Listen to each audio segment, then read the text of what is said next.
Yo, one leg standing calf raises, eccentric-isometric tempo, 3 to 4 seconds down, and a pause in both the squeeze position at the top and the stretch position at the bottom. You want to start with body weight on this one. We're going 90 seconds each leg, start weak side, immediately switching. And I actually like to use the sand dune stepper for this, and I'll go barefoot, and it really helps strengthen the feet, the toes, the ankles, and I get a massive stretch at the bottom. But you can use any low box or step, even a phone book, encyclopedia, slant board. You could also use the edge of the bench that we've shown before for the calf raises, the benches over there. She's pointing at the dead space. Well, your fingers just pointing everywhere. So we're here, locked in. I'm just with the bodyweight version first. So I get down here, big stretch. Again, abs crunched, glute tight, thigh tense, only motion through the ankle. Our hips aren't swaying back. So I'm here, and again, it's kind of also, it is like a single leg balance hold in a side plank in a standing position. So stay tight and stable, no twisting or turning. Squeeze, 1, 2, 3, 4. And right here is where you really want to hold for 1 or 2. Big stretch in the bottom. The biggest key to gains in the calves is the stretch, beyond the fact you get massive gains in mobility at the ankle, which takes pressure off the knees. If you ever have to rest during the set, don't stop. Rest in the stretch position. Intra-set stretching is one of my favorite ways to really get mobility through the ankle and gains in the calves. So we'll do both sides. If you're going to do it weighted, and you can easily do that tempo with your body weight for 90 seconds on both sides, you hold the dumbbell in the same side as the work leg, and you get a little standing plank emphasis, control down without losing the tempo. Squeeze, 1, 2, 3, 4, 1, 2. Repeat that pattern. Standing calf raises. I love this position.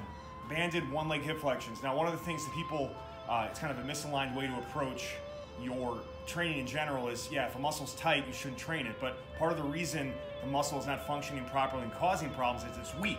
So yes, the hip flexors can be tight, but they're also very commonly weak. In particular, your psoas hip flexors, the hip flexors that work when your knee is above hip level, when these get weak, since they are attached to the lumbar spine, they're going to cause back pain. So many of you have really weak hip flexors. We're going to do some isolated hip flexion work, 90 seconds each side, quickly switching. I got a band anchored to a low anchor point. You can also use a cable, but I prefer the band tension. All our equipment is at GardnerGainz.com.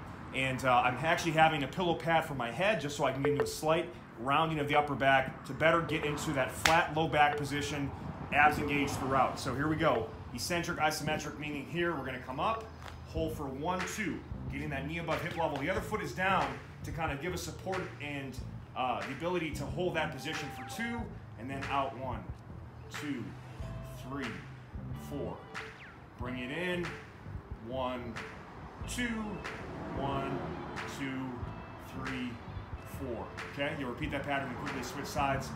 One thing to note too is, not only are you going to feel work in the hip flexor itself, but your rectus femoris middle quad muscle is also a hip flexor.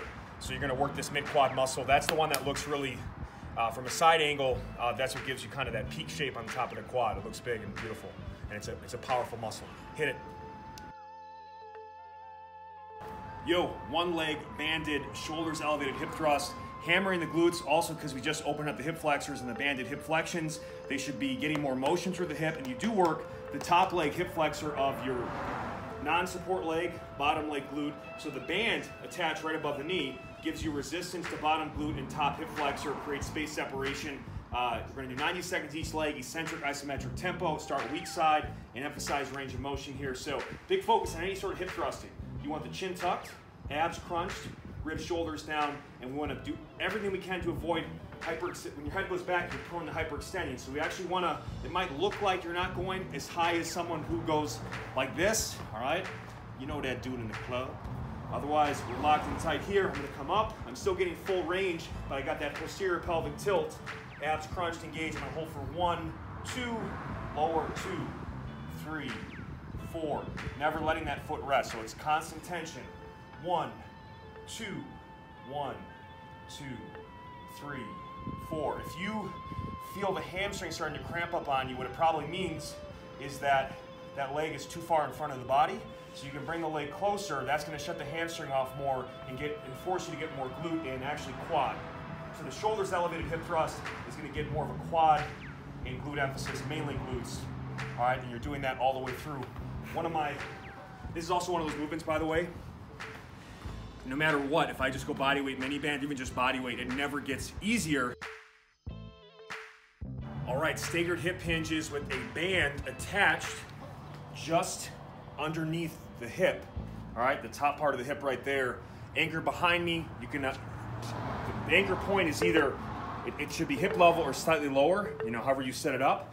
But you also want, I like to get a thick band, not only because it's more comfortable to rest right in this position, right on that lower hip flexor, but it gives you enough tension. What we're trying to do with this band is it's going to actually provide a distraction that allows us, just like you do mobility work, but we're doing muscle work at the same time here, mobilizing and building muscle simultaneously.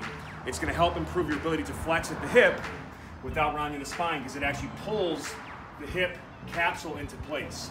So you're going to feel also at the top much more, actually you have to push against the band to get full hip extension. So double benefit, we get more tension at end range hip extension for max glute activation, and it also pulls us into a better hip hinge position, flat back tabletop, improving hip capsular mobility and positioning, and a better stretch of the hamstring. So that's how we're going to do it.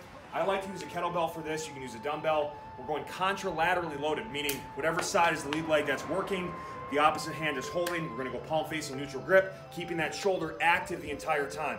So just because it's a lower body movement doesn't mean we forget our upper body. You want to pack that shoulder back and keep tension in your rear delt throughout that movement. The kettlebell is good because for those that maybe risk going down too far, the bell will actually hit the ground before you can go below parallel with the trunk. So you're never in a bad position for your back. But if you have good mobility, I can actually go further while keeping position. So sometimes I go dumbbell instead to extend the range of motion. But I'm thinking about most of you guys, especially having tight hamstrings based on what I saw in our kind of introductory week. So we're here locked in. I'm going to get enough tension in the band. We're going to start. And I actually like to put the back of the hand on the small of my lower back, so I maintain a slight flat arc there the entire way. I'm locked in. You're on the back toe, and the back toe should be placed far enough back so at the top, the weight has room. So it's right here, see how the bell is touching my leg? So I stagger it back a bit, all my weight's on the front leg, the knee is soft, but I'm maintaining that bend throughout, chest up, rib shoulders down, 1, 2, 3, 4, hold for 1, 2, I'm keeping that weight hovering just above the ground, active shoulder, come right through, squeeze for a count. And repeat that pattern, 90 seconds each leg, start weak side.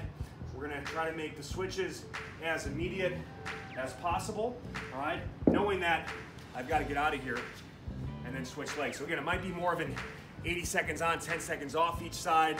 You could also, by the way, because you've got 3 minutes on, 1 minute off work periods, do 90 seconds, take about 10 seconds to transition, and go 10 seconds over the 3-minute buzzer to get 90 seconds each side. Again, don't freak out about it. It's about getting equal tension on each side, as much tension on each side, in that 80 to 90 second range.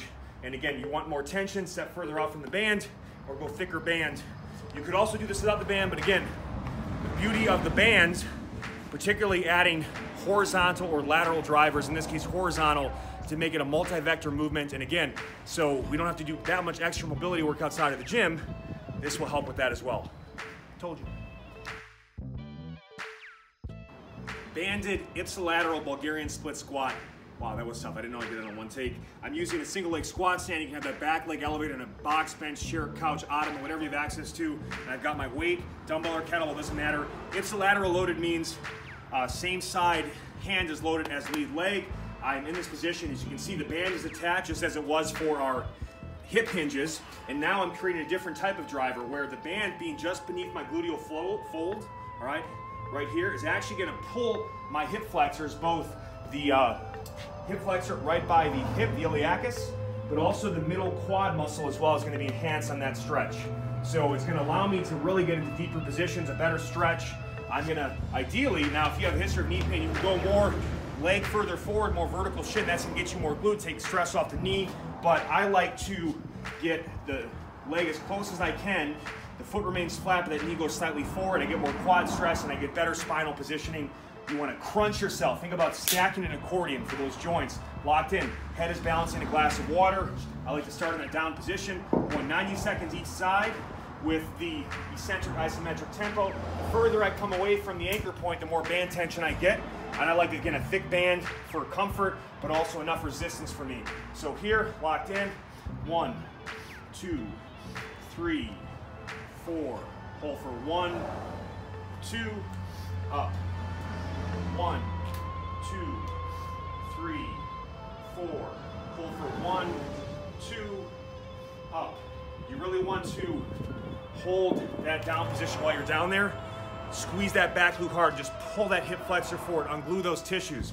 Now, the unique thing about being ipsilaterally loaded, it actually gets more inner thigh quad and lower quad work. So that's how I want that with more of the Bulgarian split squat, more of the quad movement. On the hip hinge you did previously, I have it contralaterally loaded because it's already more of a glute ham movement, and loading the opposite hand works more lateral hip. So beyond all that lower body action, one-sided lower body movements are the best core exercises. So if you're saying, where's the crunches, the sit-ups? First of all, this is my program. I don't do that shit. It's a waste of time. And I package my core work into my main muscle building, fat burning moves. You should too.